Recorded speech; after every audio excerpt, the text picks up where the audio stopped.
Hi guys, welcome to Cric Chat with Venkatesh. Hyderabad cricket అసోసియేషన్కి Sunrisers హైదరాబాద్కి మధ్య తలెత్తిన వివాదం గురించి వీడియో మాట్లాడుకుందాం. మమ్మల్ని ఇలాగే బెదిరిస్తూ పోతే మేము హైదరాబాద్ వదిలేసి వేరే వెన్యూ చూసుకుంటాము, మ్యాచ్లు మొత్తం వేరే తోటి తరలిస్తామని చెప్పి ఒక మెయిల్ పంపించారు Sunrisers manager, general manager Srinath, HCA ట్రెజరర్కి. ఆ మెయిల్ నిన్న ప్రెస్కి లీక్ అయింది. నిన్న మార్నింగ్ పత్రికల్లో ప్రముఖంగా వచ్చింది. ఇమీడియట్గా అది సోషల్ మీడియాలో, ట్విట్టర్లో, అన్నింటిలో చాలా వైరల్ అయింది. నేను అందరూ దాని గురించే మాట్లాడుకున్నారు.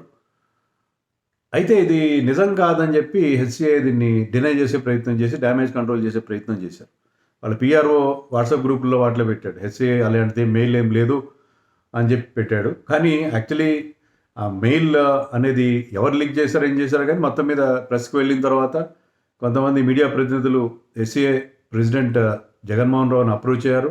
ఆయన మెయిల్ వచ్చిన మాట నిజమే అని చెప్పాడు. మేము we're trying to resolve the issue అని చెప్పాడు. కానీ మళ్ళీ ఎందుకో వాళ్ళు ఈ రకమైన ఒక స్టాండ్ తీసుకున్నారు. మొత్తం మీద మెయిల్ అయితే వచ్చింది. నేను ఎస్ఆర్హెచ్ రిప్రజెంటేటివ్తో కూడా ఫోన్లో మాట్లాడాను. దే సెడ్ మేము మెయిల్ ఇచ్చిన మాట నిజమే, మాకు ఇంకా దానికి జవాబు రాలేదని వాళ్ళు చెప్పారు.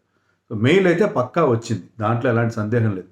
హెచ్సిఏ డినై చేసినంత మాత్రాన మెయిల్ రాకుండా పోలేదు. మెయిల్ ఖచ్చితంగా పెట్టారు. దాంట్లో చాలా స్ట్రాంగ్ వర్డెడ్ స్టేట్మెంట్ ఉన్నది. ఏంటంటే అసలు ఏంటి విషయం ఏంటి, ముందు మీకు విషయం చెప్తాను.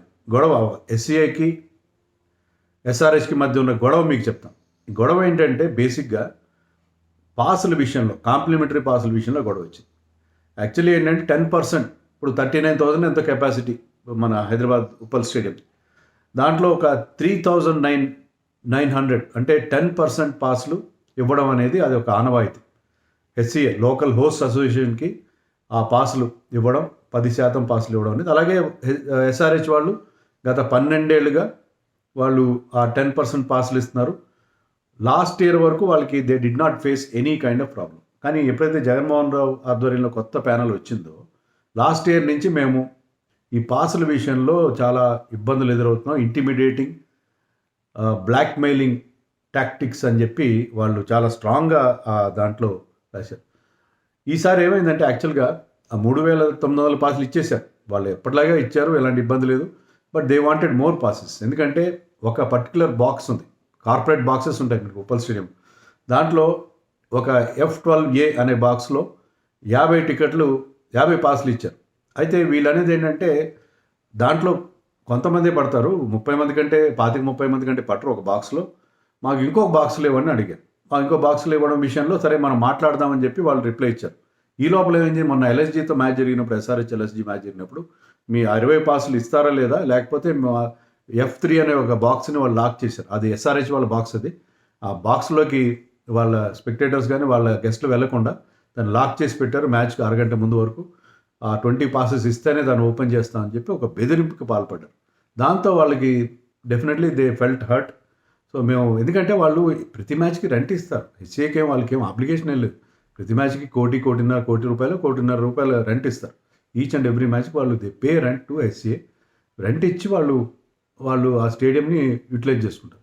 బట్ ఎప్పటిలాగే మిగతా చోట్ల కూడా ఏంటంటే ఇక్కడ ఎక్స్ క్రికెటర్స్కి ఇవ్వాలి, ఎవరైతే హైదరాబాద్కి ఆడతారో వేరియస్ లెవెల్లో ఏజ్ గ్రూప్స్లో అందరికీ టికెట్స్ ఇస్తారు కదా, ఫార్మర్ ప్లేయర్స్కి అందరికీ ఇస్తారు. కాబట్టి హోస్ట్ అసోసియేషన్కి కొన్ని పాసులు ఇవ్వడం అనేది ఎక్కడం జరిగింది. సో వాళ్ళు సఫిషియంట్ నెంబర్ ఆఫ్ పాసెస్ ఇస్తున్నారు. యాజ్ పర్ అంతమంది డక్కన్ ఛార్జెస్ ఉన్నా ఇప్పుడున్నా ఎప్పుడూ ప్రాబ్లం రాలేదు, ఎక్కడ రాలేదు. ఐపీఎల్ మనకు తెలిసి సార్ 13 సెంటర్లో జరుగుతుంది, నేను ఎక్కడ రాని ప్రాబ్లం ఇక్కడ వచ్చింది. దానికి ఏంటంటే ఈ కాంప్లిమెంటరీ పాసుల ఇష్యూ. అది వాళ్ళ మెయిల్లో వాళ్ళు వాడిన wording, Srinath general manager of SRH, Srinivasa Rao HCA treasurer రాసిన మెయిల్లో వాళ్ళు వాడిన వర్డింగ్ మీకు చెప్తాను.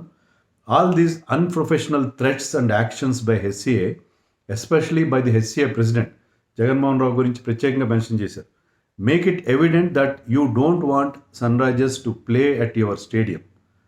If that is the case, please let me know in writing so that we can inform BCCI, the Telangana government and our management that you wish for us to move to another venue and we will move అని చెప్పి వాళ్ళు ఇలా చేస్తే మేము వెళ్ళిపోతాం ఇక్కడి నుంచి అని చెప్పి వాళ్ళు ఇంకా తెగతింపులు చేసుకోవడానికి సిద్ధమవుతున్నారు. అంత డెస్పరేట్ సిచ్యుయేషన్కి వాళ్ళని తీసుకొచ్చారు. సో ఇది అక్కడ జరిగింది. ఎందుకని ఇలా చేస్తున్నారు హెచ్సిఏ? ముఖ్యంగా వాళ్ళ ప్రెసిడెంట్ జగన్మోహన్ రావు మీద అందరూ పాయింట్అవుట్ చేస్తున్నారు.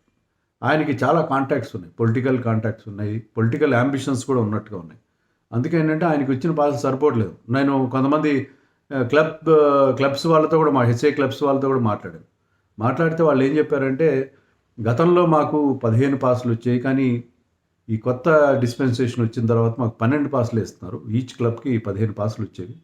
దాంట్లో 3-4 మంచి విఐపి పాసులు ఉంటాయి, మిగతా అన్ని మామూలు పాసులు ఉంటాయి. బట్ అవి కూడా మాకు నెంబర్ తగ్గించేశారు, 3 పాసులు తగ్గించారని వాళ్ళు చెప్తున్నారు. ఇంకా కొంతమంది ఏమంటున్నారంటే ఫార్మర్ ప్లేయర్స్కి వాళ్ళకి ఇచ్చే పాసులు కూడా చాలా వరకు తగ్గించి, సో పాసులన్నీ హెచ్సిఏ ఆఫీస్ బేరర్సే వాడేసుకుంటున్నారు. వాళ్ళలో కూడా ఇంకా కొంతమందితో మాట్లాడితే ఏం చెప్తున్నారంటే ప్రెసిడెంట్, సెక్రటరీ అండ్ ట్రెజరర్ తప్ప మిగతా ఆఫీస్ బేరర్స్ కూడా పాసులు రావట్లేదు, కాంప్లిమెంటరీలు అన్నీ వాళ్ళ దగ్గరే ఉంటున్నాయని కూడా అంటున్నారు. ఇలా ఎందుకు జరుగుతుంది? కాంప్లిమెంటరీస్ ఇష్యూ గురించి ఇది ఇలా కావడం అనేది చాలా అన్యాయంగా ఉంది. ఎందుకంటే మీరు ఎస్ఆర్హెచ్ వాళ్ళు రెంట్ ఇస్తున్నారు, వాళ్ళకి మీరు అన్ని సదుపాయాలు కల్పించాలి. ఇలా బ్లాక్మెయిలింగ్ టాక్టిక్స్ పాల్పడడం కరెక్ట్ కాదు. మనకి సరే ఎస్ఆర్హెచ్ నుంచి ఏమైనా తప్పులు ఉన్నాయో మనకు తెలియదు, అది HCA has to come out with that. SRH వాళ్ళు యాక్చువల్లీ చాలా హీటెడ్ ఎక్స్చేంజ్ జరిగింది, ఆర్గ్యుమెంట్ జరిగింది, Jaganmohan Rao versus SRH people అని చెప్పి మనకు తెలిసింది. అక్కడే మీరు వెళ్ళిపోతారంటే వెళ్ళిపోండి అని చెప్పి కూడా బెదిరించినట్టుగా ఉన్నారు. So whatever. సో ఇదంతా ఎందుకు ఇలా జరుగుతుంది నాకైతే అర్థం కావట్లేదు. పాసుల కోసం ఇంత చేయాలి. అసలు ఈ పాసుల కల్చర్ ఏంటి, కాంప్లిమెంటరీస్ కల్చర్ ఏంటి నాకు అర్థం కాదు. కాంప్లిమెంటరీలు అవసరమా? కాంప్లిమెంటరీలు నేను అనేక సందర్భాలు చెప్పాను, నన్ను ఎవ్వరు పాసులు అడగద్దు. ఎంతోమంది అడుగుతారు నన్ను. ఎందుకంటే నేను ఎవరిని అడగను, హెచ్సిఏ వాళ్ళని కానీ ఎస్ఆర్హెచ్ వాళ్ళని కానీ ఎవరిని అడగను. ఎందుకంటే ఒక 4-5 పాసుల కోసం అప్లికేషన్ పెట్టుకుని వాళ్ళ గురించి మాట్లాడడానికి వీలు. ఎంతమంది కూడా చెప్పాను. నేను లాస్ట్ టైము హైదరాబాద్లో వరల్డ్ కప్ జరిగినప్పుడు 2023లో సీట్ల మీద అన్ని పిట్టలు రెట్టలై ఉన్న ఫోటో పెట్టాను, నేను ట్విట్టర్లో పెట్టాను. అది చాలా వైరల్ అయింది. తర్వాత నుంచి సీటింగ్ బాగా డీప్ క్లీనింగ్ చేస్తున్నారు. సరే, అలా ఎలా చేయగలిగాను? నేను పాసులు అడగాను కాబట్టి ఆ మ్యాచ్ కూడా టికెట్ కొనుక్కుని వెళ్ళాను. నా పద్ధతి. మనం కూడా అందరూ పాసులు, ఇప్పుడు క్రికెట్ మ్యాచ్ జరుగుతుందనగానే పాసులు అడుగుతారు, నన్ను కూడా అడుగుతారు. నన్ను ఏమంటారంటే, నువ్వు చాలాసార్లు చెప్పావు వీడియోల్లో వాటిలో కూడా పాసులు ఎవరిని అడగనని చెప్పి, అయినా కూడా వీలైతే ప్రయత్నించు అని అడుగుతారు. సో పాసుల కోసం వెంపర్లాడడం ఎందుకు చేయాలి? టికెట్లు కొనుక్కుని అసలు పాసులు అన్నీ రద్దు చేయాలి. కేవలం ఫార్మర్ ప్లేయర్స్కి మాత్రమే పాసులు ఇవ్వాలి. ఎవరైతే డ్యూటీ చేస్తున్నారో పోలీస్ డిపార్ట్మెంట్ వాళ్ళకి కొన్ని, లేకపోతే వాళ్ళు ఎవరైతే అక్కడ government departments who are assisting the conducting of the match, అంతవరకు మీరు పాసులు ఇవ్వండి. అంతే తప్ప ప్రతి ఒక్కరికి పాసులు ఇవ్వడం, లేకపోతే వాళ్ళు ఏదో ఒక రకంగా తమ గవర్నమెంట్ డిపార్ట్మెంట్స్ వాళ్ళు కూడా ఎవరికి వాళ్ళు తమ పవర్ చూపించుకునే ప్రయత్నం చేస్తారు. మీడియా వాళ్ళకి ఇవ్వకపోతే మీడియా వాళ్ళు తమ పవర్ చూపించుకునే ప్రయత్నం చేస్తారు. సో ఈ పాసుల కల్చర్ పోతే ఇదంతా ఈ గొడవలన్నీ పోతాయి, గొడవలన్నీ పోతాయి. ఇంకోటి కూడా నేను చెప్తాను, మన హెచ్సిఏ ప్రెసిడెంట్ జగన్మోహన్ రావు గారు కొత్తగా వచ్చిన ఆయన, కొత్తగా అంటే ఆల్మోస్ట్ 2 years అవుతుంది.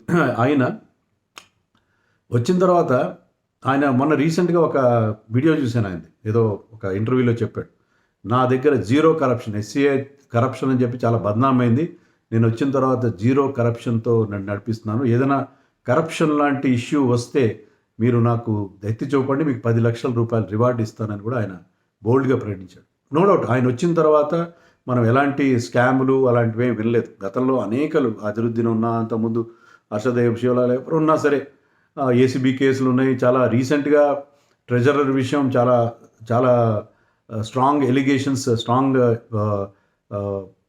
విషయాలన్నీ బయటపడ్డాయి. ఓకే, బట్ అది కాదు, నేను అంత హై మోరల్ గ్రౌండ్ తీసుకునే పరిస్థితి ఉందా?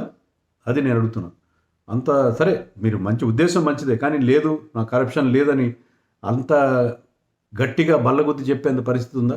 నేను ఒక్కటే సూటిగా అడుగుతాను ఆయన ఏంటంటే, I try to contact him. Actually నేను కాంటాక్ట్ చేసే ప్రయత్నం చేశాను, but he was not responding.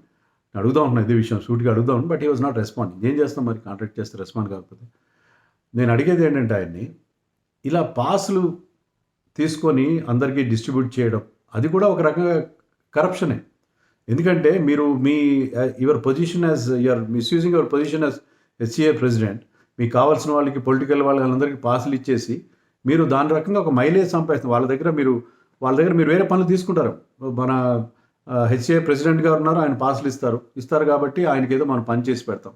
అది కూడా కరప్షనే. పాసులు ఇవ్వడం కూడా కరప్షనే. మీరు పాసులు ఇంతమందికి అడుగుతున్నారంటే, వాళ్ళకి ఇస్తున్నారంటే అది కూడా కరప్షనే. మీరు కేవలం క్రికెట్ ప్లేయర్స్కి ఇస్తున్నారు, cricket player they are entitle. ఎవరైతే హైదరాబాద్కి ఆడారో వాళ్ళే they are entitle, they will get their passes. కానీ మీరు మీ పొలిటికల్ కనెక్షన్కో మరెవరికో మీ బిజినెస్ కనెక్షన్కో వాళ్ళకి ఇచ్చుకోవాలంటే అది కూడా కరప్షనే. అది కరప్షన్ ఎందుకు కాదు? అది కూడా కరప్షన్, ఖచ్చితంగా కరప్షన్. సో అది అంత హై మోరల్ గ్రౌండ్ తీసుకోవాల్సిన పరిస్థితి ఉంది. సరే, అదొక్కటే కాదు. ఆయన అడిగేది ఏంటంటే, మీరు apex council meeting every month జరగాలి. అది సుప్రీంకోర్టు పెట్టిన నామ్స్. కానీ లాస్ట్ టైం ఎప్పుడో జూలైలోనో జూన్లోనో జరిపారు లాస్ట్ ఇయర్. తర్వాత మళ్ళీ ఈ ఏడాది ఫిబ్రవరిలో చేశారు. సో 6-7 నెలలకు కానీ మీరు ఎపెక్స్ కౌన్సిల్ మీటింగ్ పెట్టట్లేదు. 25 లక్షలు దాటిన ప్రతి పేమెంటు, ప్రతి ట్రాన్సాక్షన్ మీరు వెబ్సైట్లో పెట్టలేదు కదా, అది కూడా పెట్టట్లేదు. సరే, మీరు కరప్షన్ లేదంటున్నారు కదా, మరి మీ కాంట్రాక్ట్స్ అన్నీ సక్రమంగా ఇస్తున్నారా? ఫుడ్ సరిగ్గా ఉండట్లేదు ఇటీవల కాలం హైదరాబాద్ జరిగిన మ్యాచ్లో అని చెప్పి చాలా విమర్శలు ఇటీవల జరిగిన ఇంటర్నేషనల్ మ్యాచ్లు అప్పుడు వచ్చినాయి. మీరు L1 వాళ్ళకి ఇస్తున్నారు, కాంట్రాక్ట్స్ ఇవ్వట్లేదు కదా, L2 L3 కూడా ఇస్తున్నారు. మీరు కరప్షన్ లేకపోతే L1 కాంట్రాక్టర్స్కి ఇవ్వండి, L1 కాంట్రాక్టర్స్కి ఇవ్వట్లేదు కదా. ఇలాగ ఎన్నో ఇష్యూస్ ఉన్నాయి. లీగల్ మ్యాటర్స్కి ₹1 కోటి పైన ఖర్చు పెడుతున్నారు. మీరు ఎపెక్స్ కౌన్సిల్ని కాన్ఫిడెన్స్లో ఎపెక్స్ కౌన్సిల్తో కన్సల్ట్ చేసి ఎపెక్స్ కౌన్సిల్ ముందు పెట్టి మీరు అపాయింట్మెంట్ చేయట్లేదు. కోచ్ని వెంకటేష్ ప్రసాద్ని తీసుకొచ్చారు, తర్వాత బెంగళూరు నుంచి ఇంకొంతమంది కోచెస్ని పట్టుకొచ్చారు. వాళ్ళకి ₹1,00,00,000 ఫీజు ఇచ్చారు. వాళ్ళకి 5 స్టార్ అకామిడేషన్, ఫ్లైట్, ఇవన్నిటికీ చాలా ఖర్చు పెట్టారు. రిజల్ట్స్ ఏమున్నాయి? రిజల్ట్స్ లేవు కదా, రిజల్ట్స్ ఏం పెద్దగా రాలేదు. సో అది అపెక్స్ కౌన్సిల్ ముందు పెట్టి తీసుకున్న నిర్ణయం కాదు. ఏజీఎం చేస్తున్నారు. ఏజీఎం చేస్తే ఆ ఏజీఎంలో ఉన్న నిర్ణయాలు మీరు ఆ మినిట్స్ సర్క్యులేట్ చేయట్లేదు. ఇలాంటి అనేక ఇష్యూస్ ఉన్నాయి. అనేక ఇష్యూస్ ఉన్నాయి. వాటికి ఎక్కడ ఉన్నాయి మరి మీ దగ్గర రిప్లైస్? సో ఎంత కరప్షన్ ఫ్రీగా, ఎంత బ్రహ్మాండంగా జరుగుతుందన్న నమ్మకం ఏముంది మనకి? సో ఈ పాసుల గురించి just because of complimentary passes ఇది మొత్తం అంటే Hyderabad HCA once again was shown in poor light. ఎందుకంటే ఎక్కడ ఇలాంటి సమస్య రాలేదు. హోస్ట్ అసోసియేషన్కి ఒక ఫ్రాంచైజీకి మధ్య ఇలాంటి ప్రాబ్లం ఎక్కడ మనం చూడలేదు. హైదరాబాద్లో కూడా మనం ఐపీఎల్ జరిగేది 17వ సీజన్, ఒక 5-6 సీజన్లు డక్కన్ చార్జెస్, తర్వాత సన్ రైజర్స్ ఉంది. కానీ ఇప్పటివరకు ఎప్పుడు రాని ప్రాబ్లం ఎందుకు? పాసుల కోసం మీరు గొడవలు పెట్టుకోవడం అనేది ఇది. మరి ఇప్పుడు if you're having a zero corruption, you're running HCA on zero corruption, after all ఒక 20 పాసుల కోసం మీరు వాళ్ళతో ఈగో క్లాష్కి దిగడం ఎంతవరకు కరెక్ట్? ఎంతవరకు ఎస్ఆర్హెచ్ వాళ్ళు కూడా మరి వాళ్ళ వెర్షన్ ఏంటో మరి హెచ్సిఏ వాళ్ళు చెప్పాలి. మరి చెప్పట్లేదు. ఎందుకంటే నేను కాంటాక్ట్ చేద్దామని కూడా కాంటాక్ట్ వాళ్ళు అవ్వలేదు కదా. సో ఇది పరిస్థితి. సో ఇష్యూ చాలా చిన్న ఇష్యూ, కానీ అనవసరమైన రగడ మనకి కనిపిస్తుంది. చిన్న ఇష్యూ కోసం ఇది చేశారు. అయితే ఎస్ఆర్హెచ్ వాళ్ళు ఎక్కడి నుంచి వెళ్ళిపోతారని నాకేం అనిపించలేదు. ఎందుకంత తొందరగా ఇది కేవలం బెదిరింపు మాత్రం. దాని గురించి ఫ్యాన్స్ ఎవరు బెంగపడాల్సిన అవసరం లేదు. మ్యాచ్లు జరుగుతాయి, ఒక సొల్యూషన్ రావాలి. ఎప్పటికైనా హెచ్సిఏ వాళ్ళు కానీ దిగి రావాలి. They should arrive at an amicable solution. అనవసరంగా దీన్ని పెద్దది చేయడంలో ఎలాంటి మీనింగ్ లేదు. అండ్ నేను సూటిగా అడిగిన ప్రశ్నలకి హెచ్సిఏ నుంచి సమాధానం వస్తే సంతోషం. తప్పించుకుంటే అది వాళ్ళ ఇష్టం.